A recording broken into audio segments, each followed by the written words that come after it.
아직도 마진이 조금 많이 남는 시장. 그 사이에 많은 분들이 진상으로 변하기도 하시고. 오늘 조마크님과 함께 구매 대행 이야기 한번 나눠보도록 하겠습니다. 반갑습니다. 네, 반갑습니다. 네, 자기소개 부탁드립니다. 네. 보지 마시고. 아, 네. 알겠습니다. 아, 네, 안녕하세요. 호랭이TV 시청자 여러분. 저는 조마크라고 하고요. 저는 대학교 졸업하고 그 현대자동차라는 회사를 다니다가 네. 4년 동안 재직을 하다가 사업을 해야겠다라는 마음을 먹고 회사를 관두고 사업을 3년 정도 하다가 제대로 뭐 말아먹고 그러고 나서 좀 제대로 성공할 수 있는 방향으로 가야겠다라고 생각을 해서 구매 대행을 시작하게 되었고요. 현재 10개월 차이고 오, 네. 1년도 안 되셨어요? 네, 1년이 아직 올해 2월에 시작을 했고요. 2월에 시작해서 3월부터 매출이 나기 시작했고 현재는 매출 7천만 원 정도 하고 있는 셀러입니다. 네, 반갑습니다. 그 사업 실패했을 때 그 심정 참 힘드셨을 것 같은데. 네, 맞습니다. 그래서 이렇게 빚을 지거나 이러진 않으셨네요? 대출도 했었고 네. 네, 앞으로 좀 남은 것도 있고 네, 약간 그렇습니다. 그럼 그 지금 채워나가고 계신 거세요? 네, 그거는 많진 않아가지고 어느 정도 다 할 수 있을 수준이라서 제가 회사 다니면서 벌었던 돈으로 많이 사업을 했던 부분이 있어서 아, 그렇죠. 대기업 네. 다니다가. 대기업 잘 좋은 직장이에요. 좋은 직장인데 다니시다가 네. 왜 나와서 사업하셨어요? 고민을 많이 당연히 했었는데 네. 뭔가 행복하지 않다라는 생각을 많이 했었어요. 후레이님도 회사 다니다가 나오셔가지고 네. 잘 알고 계실 것 같은데 네. 저는 좀 성장이나 새로운 것들에 대한 그런 것들에 대해서 행복을 많이 느끼는 사람이었고 사원 4년 차밖에 안 됐었지만 더 여기서 할 수 있는 것들이 좀 없을 것 같다라는 생각도 들었고 그런 여러 가지 고민들이 많았을 때 스타트업이라는 세계에 대해서 좀 알게 됐었어요. 그래서 스타트업으로 좀 많은 것들을 또 잃어보고 싶다, 좀 성장해보고 싶다라는 생각을 많이 하게 돼서 그래서 회사를 때려치게 되었습니다. 그럼 스타트업은 어떤 장르였습니까? 뭐 앱 개발 뭐. 네, 그때 저 혼자 했던 거는 아니었고요. 그 제 친구 중에 개발자 친구가 있었는데 그 친구랑 같이 의기투합을 해서 공동 대표로 해서 명품 관련된 스타트업을 했었어요. 그 명품인데 최저가 명품을 알려주자는 최저가 가격 비교 서비스를 알려주는 서비스를 기획을 해서 좀 런칭을 했었는데 생각보다 이렇게 반응이 나오지 않았고 이게 좀 내 역량 부족이 좀 있었구나라는 거를 인지를 하게 돼서 그만하게 되었습니다. 아, 명품 좋아하세요? 명품을 좋아했었던 적이 있었죠. 구매 대행을 시작하신 게 네. 그 제가 만들었던 진짜 맞아요. 네. 투트랙님 영상을 네. 보고 시작하셨다고. 네, 맞습니다. 제가 그때도 온라인 셀러를 해야겠다라는 생각은 어렴풋이 하고 있었는데 알고리즘에 걸렸다고 해야 되나요? 추천으로 이제 뜬 거죠. 네, 그때 그래서 투트랙님 영상을 봤는데 이거 너무 찐 같은데? 라는 생각이 들더라고요. 찐이죠. 그래서, 네, 진짜 투트랙님은 찐이고 그래서 그분이 운영하시는 카페를 들어가서 거기에서 강의를 다 닥친 대로 듣기 시작했어요. 네, 근데 투트랙님 강의도 듣고 거기 그때 무무개님 강의도 듣고 엠버님 강의도 듣고 여러분의 강의를 들었는데 이분들은 너무 돈을 벌 수 있는 방법을 알려주시더라고요. 저도 자연스럽게 그 방법대로 시작을 했고 그래서 현재 이렇게 좀 매출을 많이 내고 있는 것 같습니다. 네, 그래서 네. 저하고 동갑입니다. 네. 호랑이띠. 네, 맞습니다. 놀랍지 않습니까, 여러분?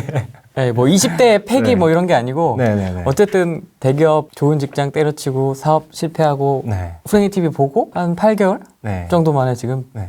매출이 7천 정도 이제 찍히는 네. 독고다이로 해가지고 그렇죠. 여기까지 왔습니다. 사실 그때 투트랙님 저희가 인터뷰할 때는 병행 수입, 네, 내가 맞아요. 사입을 해서 네. 내가 이제 재고를 안고 있다가 네. 그걸 이제 파는 방식, 그래서 이제 그 소싱이 중요하고 뭐가 중요하고 이제 이런 이야기들을 했는데 네. 조마크님은 반대입니다. 네. 구매 대행으로 먼저 시작을 하셨어요. 그쵸, 지금 저 구매 구매- 대행을 하고 있습니다. 네, 맞습니다. 이유가 있으세요? 그때 저도 고민을 좀 했었어요. 병행 수입을 할지 구매 대행을 할지. 근데 아까 말씀드렸다시피 제가 좀 사업에 잘 안 됐었던 좀 힘든 시기였었고 남은 자금이 그렇게 많지 않았던 상황이어서 겁이 나는 상황이라고 해야 되나요?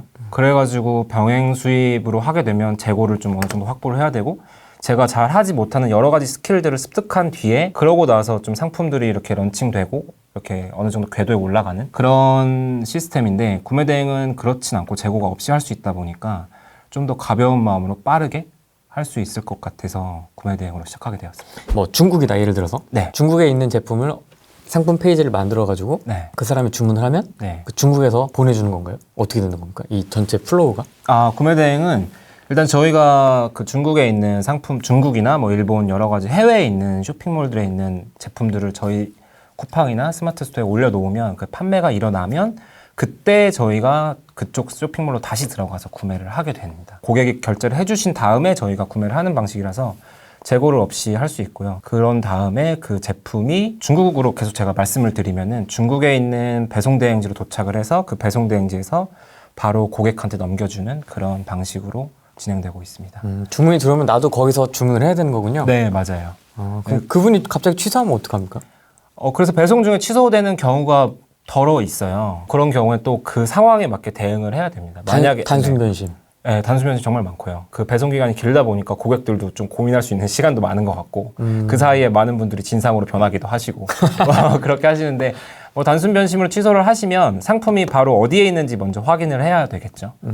넘어오고 있는데 세관에 들어가 있으면 저희도 방법이 없는 상황이고 근데 네. 중국에 있는 상황이다. 그럼 저희도 거기서 취소를 해서 돌려보낼 수 있습니다. 중국의 경우를 말씀드리면은 아직도 마진이 조금 많이 남는 시장이라고 생각을 해요. 아, 지금도요? 네. 그럴 수밖에 없는 상황들이 많이 있는데 중국은 아직도 한국보다는 많은 제품들이 다 저렴하게 팔고 있고 그거를 저희가 올리는 거기 때문에 20에서 25% 아니면 더러 30%까지도 마진을 잡고 판매하시는 분들도 많이 있거든요. 근데 이게 만약에 병행 수입이었다면 서로 가격 경쟁을 해가지고 정말 마진 하나도 안 남는 수준까지 서로 막 치고받고 할 거잖아요. 원단위 싸움 하더라고요. 네, 근데 구매 대행은 만약에 그렇게 가격 경쟁이 붙어버리면 상품을 판매하지 않아 버리게 돼요. 그냥 상품이 워낙 많이 팔고 있다 보니까 그냥 내가 안 팔지 뭐 하라는 생각으로 다른 사람한테 넘겨줘도 괜찮은 그런 방식이기 때문에 병행 수입처럼 이렇게 원 단위로 서로 판매자들끼리 경쟁을 하지 않아서 계속 20%에서 25% 마진 남는 상품들을 계속 올리고 있는 거죠, 저희. 굳이 내가 이거 가지고 피 터지게 안 싸워도 네, 또 맞아요. 상품이 많이 네. 있으니까 네. 또 찾으면 된다. 그렇죠. 아. 그런 마음으로 계속 판매를 하시는 분들이 많기 때문에 정말 잘 팔리는 상품에 대해서는 가격 경쟁을 하기는 해요. 아예 안 하진 않거든요. 그런 다음에 경쟁자들을 물리치고 제가 남아서 판매를 저도 그런 것 덜어 있긴 한데 대부분의 상품들이 마진을 확보를 하면서 판매를 하고 있어서 병행 수입처럼 진짜 내가 마이너스를 보면서 팔거나 그런 경우는 거의 없다고 보시면 돼요. 병행 수입은 진짜 그 가격 그렇죠. 경쟁이 왜냐면 네. 내가 열심히 네. 상품 페이지를 만들고 하니까 이게 진짜 쉽게 포기하기 어렵잖아 사실. 그렇죠. 네. 더 치열하다고 볼 수도 있을 것 같아요. 중국 같은 경우는 일단 그렇고 일본 쪽도 거기는 오히려 더 진입 장벽이 높기 때문에 중국보다 거기는 직접 결제도 안 되고 이런 어려움들이 있어서 서로 어디서 사는지를 알지 못하는 상품들이기 때문에 또 거기는 또 마진 확보가 되는 것으로 알고 있고. 병행 수입이 마진이 조금 더 많이 남죠. 이게 상품마다 다르긴 하겠지만. 네네네. 그렇게, 비교적. 네. 구매 대행은 조금. 네. 그럼 한 30% 마진을 이 정도로 보면 됩니까? 20%? 네, 20에서 30 사이로 보시면 될 것 같아요. 네. 그 밑으로 내려가면 사실은 아까 말씀드렸던 것처럼 단순 변심으로 반품하시는 고객들도 있고 하기 때문에 그런 것들을 좀 마진에 녹여놔야 되거든요. 그런 거를 생각 없이 막 10%, 15%에 팔았다가는 진짜 그 상품 때문에 손해를 보는 경우도 많아서 네, 그렇게까지 공격적으로 하지는 않는 것 같아요. 장점과 단점. 제가 생각할 때 장점이 정말 많은데 그 그래요? 많은 장점들이 재고가 없다는 이유 때문에 파생되고 있거든요. 근데 재고가 없어서 어떤 점들이 좋은지를 사실은 다 모르실 수도 있는데 재고가 없어서 일단 상품 업로드를 굉장히 빨리 할 수 있는 장점이 있어요. 그래서 예를 들면은 어제 나 혼자 산다에 나왔던 제품들을 내가 당장 올려볼 수 있다던가 바로바로 제가 그런 것들 다 중국에 있거든요. 그래서 중국에 있는 그런 상품들을 빠르게 업로드를 할 수 있는 장점이 있고 그 빠르게 업로드를 할 수 있기 때문에 대량으로 또 등록이 가능하죠. 그러니까 위탁 판매처럼 대량 등록 프로그램을 이용하는 수준에 몇만 개를 하루 만에 올리고 이런 수준은 아니지만 병행 수입에 비해서는 말도 안 되게 많은 상품들을 빠르게 확보를 할 수 있기 때문에 소위 말해서 그물을 굉장히 많이 칠 수 있는 단시간 내에 그런 장점이 있습니다. 작은 그물들을 정말 여러 군데 이렇게 치고 있는, 뿌리고 저기도 뿌리고 이렇게 계속 뿌려놓는군요. 네, 그런 느낌이라고 보시면 될 것 같아요. 대신에 병행 수입이 오히려 더 큰 그물을 이렇게 뿌려야 되는 그런 느낌이라고 보시는 게 맞을 것 같아요. 단점도 있을 것 같습니다. 네, 단점도 있죠. 단점은 일단 아까 잠깐 말씀드렸던 것처럼 그 배송 기간이 긴 사유 때문에 CS가 정말 많아요. 그럼 중국 기준이면 며칠 정도 걸립니까? 빠르면 10일 정도에 도착하기도 하고요. 근데 이게 정말 빠른 경우고 좋은 배대지를 만나야만 이게 가능합니다. 근데 이게 대부분의 상품들은 10일까지는 조금 어렵고 2주 정도로 많이들 보고 14일. 계세요. 네, 근데 이게 좋아서 2주지 진짜 추석이 낀다거나 아니면 할로윈이 낀다거나 어떤 이벤트가 있을 때는 3주 정도 걸리기도 하고. 네, 저도 잊고 네. 있으니까 와 있더라고요. 네, 이게 맞아요. 뭐지? 이제 이럴 때 와 있더라고요. 네, 보니까. 네. 근데 그 사이에 기다려주시는 고객들이 거의 대부분이 한데 많은 분들이 기다리지 못하시는 분들도 많고 반품 이슈나 이런 것들이 너무 많죠. CS가 이거를 경험해보지 않으면 겪기 힘든 그런 CS들이 정말 많아요. 네, 그리고 물건이 그 사이에 파손 나기도 하는 경우도 너무 많고. 운반 과정에서. 네, 중국 판매자들의 이거를 제가 쉽게 예단하기는 좀 어려울 수도 있는데 네. 전체적인 판매 퀄리티라고 해야 되나요? 그게 아직 우리나라 판매자들 수준까지는 아닌 것 같아요. 제가 봤을 때. 뭐 어떤 서비스 마인드라든지 이런 네. 그래서 5배송이나 누락 배송 이런 것도 굉장히 많아요. 오배송. 네. 그러니까 예를 들어 제가 A를 시켰는데 B가 온다거나 아니면은 뭐 3개를 시켰는데 2개만 온다거나 뭐 이런 경우가 굉장히 많아서 뭐 3개를 시켰는데 4개를 오진 않죠. 그런 경우는 한 번도 없었어요. 3개를 시키면 2개가 오죠. 네, 한 번도 없었어요. 그런 경우에 대해서 다 대응하는 방식이 다 다르거든요. 그리고 또 그건 저희를 중국어로 해야 되잖아요.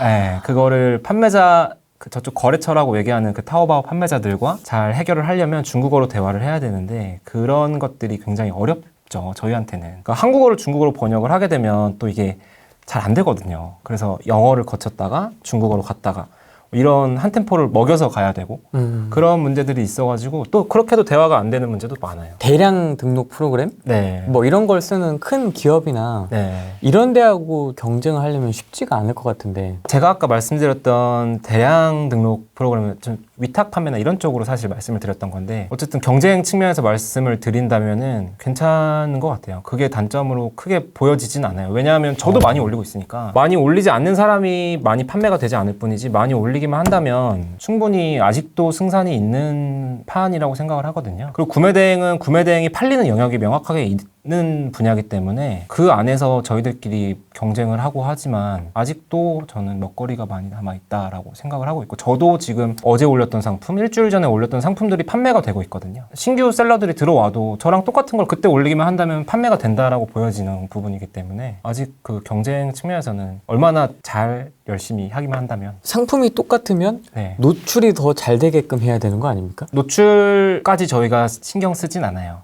그러니까 네, 키워드나 네. 이런 가격 두 가지를 중요하게 보고 있기 때문에 그러니까 저희가 상품이 몇백 개, 몇천 개가 되는데 이거 하나하나를 다 노출이 잘 되고 있는지를 판단하기가 너무 어렵거든요. 초반에는 저도 그렇게 했었는데 어느 정도 개수 이상이 되다 보니까 이거를 확인하기가 너무 어려워요. 그래서 시간을 차라리 상품 수를 올리는 쪽으로 치환해서 더 시간을 쏟고 있는 부분이죠. 그러니까 노출을 해야 되는 노출이 잘 되고 있는지 봐야 되는 쪽은 병행 수입하는 쪽이에요. 그럼 처음에 초보자 입장으로 지금 말고 네. 처음에 혼자 하실 때 지금 이제 네. 아르바이트생이 있으니까 네. 처음에 하실 때는 하루에 몇 개씩 올리셨어요? 저는 처음에 그 투플렉스라는 프로그램 나오기 전에는 10개에서 20개도 제대로 못 올렸었어요. 그래서 300개, 400개 되는데 시간이 조금 오래 걸렸었고 현재는 저희 아르바이트생 껴서 100개 정도씩 올리고 있습니다. 그 투플렉스라는 프로그램은 그걸 도와주는 프로그램이에요? 네, 투플렉스라는 프로그램이 타오바오에 있는 상품을 쉽게 올려줄 수 있는 반자동 프로그램이라고 보시면 될 것 같아요. 그거를 사용해서 좀 더 쉽게 빠르게 올릴 수 있거든요. 그래서 그걸 통해서 많이 올리고 있어요. 초보자 때도 그렇게만 올렸어도 그렇죠. 판매가 네. 일어났었군요. 네, 맞아요. 지금처럼 100개를 올리지 못했지만 대신에 다른 고민들을 많이 했었던 것 같아요. 지금은 좀 더 내재화되어 있는 그런 부분일 수도 있겠는데 가격을 얼마로 해야 될지라거나 아니면 키워드를 어떻게 해야 될지라거나 아니면 카테고리를 어느 쪽 카테고리를 해야 돼. 그렇죠. 네. 그런 것들을 좀 많이 보는 시간들도 그때는 좀 많이 내공을 쌓았었던 것 같거든요. 네. 그래서 지금 들어오시는 분들이 100개씩 올린다고 해도 제가 100개 올리는 거랑은 조금 다를 수는 있어요. 특정 카테고리를 막 파고들어서 이렇게 좀 집요하게 올리는 그런 것들이 필요한데 처음에는 이게 팔릴지 말지 고민도 많이 될 거고 제가 감이 없으니까. 네. 그런 것도 있을 수 있거든요. 초보자 때도 똑같이 올리긴 했었습니다. 하루에 어느 정도 걸렸습니까? 전업을 하셨죠? 그때도? 네. 몇 시간 정도 할애를 하셨어요? 이거를 실제로 말씀을 드리는 게 맞을 것 같은데 네. 그때나 지금이나 한 12시간 정도 일을 했었던 것 같고 14시간 이렇게 일할 때도 있고 처음에는 상품 소싱을 4시간 이상 했었던 것 같아요. 찾는 것만? 네, 올리는데 4시간 이상 더 했었을 때도 있고 처음에는 뭐 판매도 없잖아요. 그 주문도 없고 그래서 진짜 온전히 상품 소싱을 할 수 있는 시간이 생기거든요. 그래서 초반에 정말 많이 올려놔야 되는 그 올리기 시작하고 나서 첫 판매는 언제부터 이루어졌습니까? 한 2주 정도 후에 일어났어요. 와, 계속 올리면서 네. 2주 동안 기다린 거네요? 네. 첫 판매가 그렇죠. 일어날 때까지? 네. 근데 저 아직도 정말 그 순간이 기억이 나는 게 대구의 카센터에 계시는 분이었어요. 첫 판매가. 그래서 되게 큰 굴뚝 가습기를 구매해 주셨었는데 너무 기뻐가지고 그때 좀 소리도 치고 좀 그랬던 기억이 납니다. 아, 네. 그래 그 이후에도 또 계속 판매가 일어났나요? 네, 계속 판매가 일어났었고 운 좋게 저는 좀 우상향을 계속 그릴 수 있었던 것 같아요. 그 첫 달 매출은 얼마였습니까? 첫 달에 제가 390만 원 정도 했었어요. 맞네요. 네, 나름 나쁘지 않은 상황, 20% 잡아도 꽤, 오. 네, 그때 좋은 그거였던 것 같아요. 그때도 사실 그것도 와, 너무 많고, 와, 이거 되긴 되는구나. 그거를 알게 됐고, 그래서 계속 좀 상품이 수가 중요하다는 거를 조금씩 더 깨닫게 됐고, 그러면서 좀 상품을 어떻게 올리면 좋을지 많이 고민을 하면서 그렇게 됐던 것 같습니다.